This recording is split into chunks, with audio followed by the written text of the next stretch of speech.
కాదు, కొన్ని వేల సంవత్సరాలకి సరిపడా భూమి మీదకి ముక్తి ధర్మాన్ని తీసుకురావాలనే సంకల్పం. అమ్మ మణిద్వీపం ప్రత్యక్ష దర్శనంగా జరగాలి అని. మరి అంత ప్రత్యక్ష దర్శనం చేయడానికి కావాల్సినటువంటి ఉపోద్ఘాతంగా అమ్మ ఈ పారాయణ సంకల్పాన్ని మార్గశీర్ష మాస శుక్లపక్ష పౌర్ణమి తిరునాడు అందించిందంటే, ఈ మాసం మాధవ మాసం అంటారు, జ్ఞాన మాసం అని కూడా అంటారు. ఈ మాసంలో శుక్లపక్షంలో వచ్చే పంచమి వసంత సరస్వతి పంచమి అని కూడా చెప్తూ ఉంటారు. అంటే ఈ మాసం అంతా కూడా జ్ఞాన మాసం. ఈ మాసంలోనే అమ్మవారు ప్రచోదనం గావించింది. ఈ మాసం నుంచే దానికి కావాల్సినటువంటి ప్రణాళిక సిద్ధం చేయడానికి, లోకం మొత్తానికి ప్రచారం చేయడానికి కూడా పారాయణ విధానాన్ని అందిస్తున్నాడు. అంటే మనకు అర్థం చేసుకోవాల్సిన విషయం ఏంటంటే, కేవలం లోకాన్ని సిద్ధం చేసుకునేది చూడడానికి ఆనందించడానికి మాత్రమే కాదు, దానిలో ఉన్నటువంటి జ్ఞానాన్ని తెలుసుకుని దర్శించగలిగినటువంటి ముక్తిధామాన్ని చూసి అసలు ముక్తిధామానికి చేరుకోవడానికి, స్వర్గము నరకం ఇంకేమీ అవసరం లేకుండా 14 లోకాలు, భూమి నుంచే అధోలోకాలు, భూమి నుంచి ఊర్ధ్వలోకాలు, 14 లోకాల కన్నా పైన ఉన్నటువంటి మహోత్కృష్టమైనటువంటి లోకాన్ని సంకల్పించుకున్నటువంటి వారు నాకు తెలిసైతే నేను చదివిన గ్రంథాల ప్రకారం ఎక్కడా లేదు. అని అమ్మ సంకల్పం ఏమీ తెలియదు, ఏమీ రాదు, కానీ నేను నీకెంతనే సేవ చేయాలి అని అనుకున్నటువంటి దంపతులు రాణి గారు చేసినటువంటి సంకల్పం ఫస్ట్ వింటే నాకు ఆశ్చర్యం అనిపించింది. ఎందుకు ఇది అంటే, తర్వాత అమ్మే నాకు ప్రచోదనం చేయించింది. నేనేలా చేయిస్తుంది, నీకేంటి బాధ, నువ్వు వెనకాల ఉండమని నిన్ను తీసుకొచ్చాను నేను అన్నది. ఇంకా అమ్మ సంకల్పం ఇచ్చిన తర్వాత ఇంకేముంది, యథా రాజా తథా ప్రజ. అమ్మ ఎడి తిప్పితే అడి వెళ్ళిపోతున్నాం మేము కూడా. దానికి తగ్గట్టుగా మనకు తెలిసినటువంటి వాళ్ళందరికీ కూడా ఈ మణిద్వీప వర్ణన పారాయణాన్ని ప్రచారం చేయండి. దానిలో భాగంగా లోక నిర్మాణం కూడా జరుగుతోంది.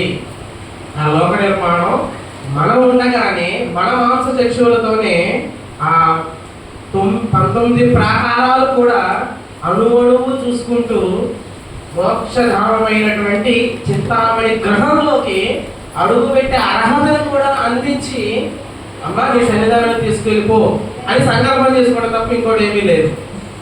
ఆ 19 ప్రాకారాలు ఎంత అద్భుతంగా ఉంటాయంటే, చదివితే అది దర్శనం అమ్మ ఒక్క ప్రాకారం దర్శనం ఇప్పిస్తుంటే నాకు మాటలకు అందడం లేదు, అంత అద్భుతంగా ఉన్నాయి ప్రాకారాలు.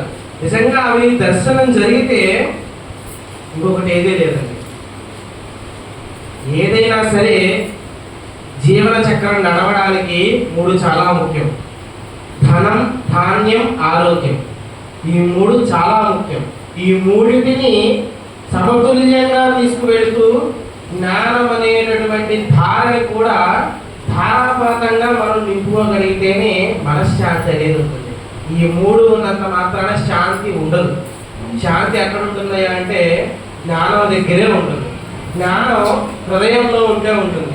హృదయం జ్ఞానం అంటే అమ్మ స్వరూపమే. నిర్గుణ నిరాకార సచ్చిదానందత్వమైనటువంటి మణిద్వీప నివాసిని సేనాధిపతి మంత్రిణీదేవితో కూడుకున్నటువంటి అమ్మ నిరంతరము నిర్గుణంగా కావచ్చు, సగుణంగా కావచ్చు, ఎలాగైనా సరే అమ్మ మనస్సులో ఉంటే చాలు శాంతి ఖచ్చితంగా ఉంటుంది. ఇంకా అంటారా, రోగాలు, ఆర్థిక బాధలు, ఇది తింటే ప్రాబ్లం, అది తింటే ప్రాబ్లం, ఇవన్నీ కూడా పుట్టిన మొదలు గిట్టేంత వరకు ఉండి తీరుతూనే ఉంటాయి. రోగం ఉన్నవారికి ఒక బాధ, రోగం లేని వారికి ఒక బాధ, ఆర్థిక సుఖంగా ఒక బాధ, ఆర్థిక లేని వారికి ఒక బాధ. కానీ ప్రతి ఒక్కరికి అమ్మ ఒక్కొక్క టాలెంట్ అనేది ఇచ్చింది. ఇవ్వకుండా లేరు, టాలెంట్ లేరు అంటే ఆయన మనిషి కానట్టే లెక్క. మనిషి లేనట్టే లెక్క. భూమి మీద మనిషి లేడు, పోయినట్టే లెక్క. మనిషి ఉన్నారు అంటే ఏదో ఒక టాలెంట్ ఉంది. ఆ టాలెంట్ని అమ్మ లోకానికి ఉపయోగించడానికి ఎవరెవరికి ఎటువంటి స్ఫురణ కలిగిందో, ఇలా చేస్తే ఎలా ఉంటుంది, అలా చేస్తే ఎలా ఉంటుంది పేపర్ మీద రాసి ప్రతిదీ కూడా. ఎందుకంటే అమ్మ ఈ పారాయణ అనేది ఏర్పాటు చేసి కేవలం పారాయణ చేసి వదిలేయడానికి కాదు, ఎవరెవరు ఈ లోకానికి కావలసినటువంటి నాలెడ్జ్ని ఈ కైవల్య జాగృతి సంస్థకు అందించాలో అమ్మ చూసుకోవడానికి ఈ సంకల్పాన్ని ఆవిడ చేత అందించారు. సంకల్పం మామూలు సంకల్పం కాదు.